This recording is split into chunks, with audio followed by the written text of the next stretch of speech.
গুনাহ খাতাগুলোকে মাফ করে দিবে। আল্লাহ পাক রব্বুল আলামিন পবিত্র কোরআনুল কারীমের ভিতরে একটা সূরা নাযিল করেছেন। সূরার নাম হচ্ছে সূরাতুদ দুহা।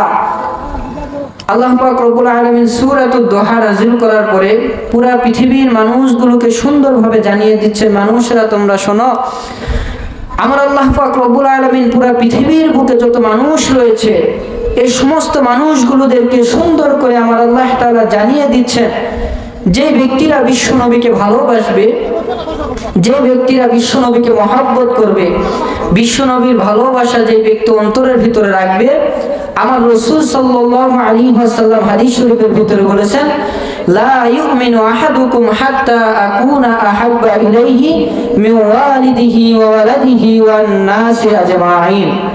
রাসূলুল্লাহ সাল্লাল্লাহু আলাইহি ওয়াসাল্লাম বলেন, যে ব্যক্তি নবীকে এ পরিমাণ মহব্বত করবে, যে ব্যক্তি এ পরিমাণ রাসূলকে ভালোবাসবে,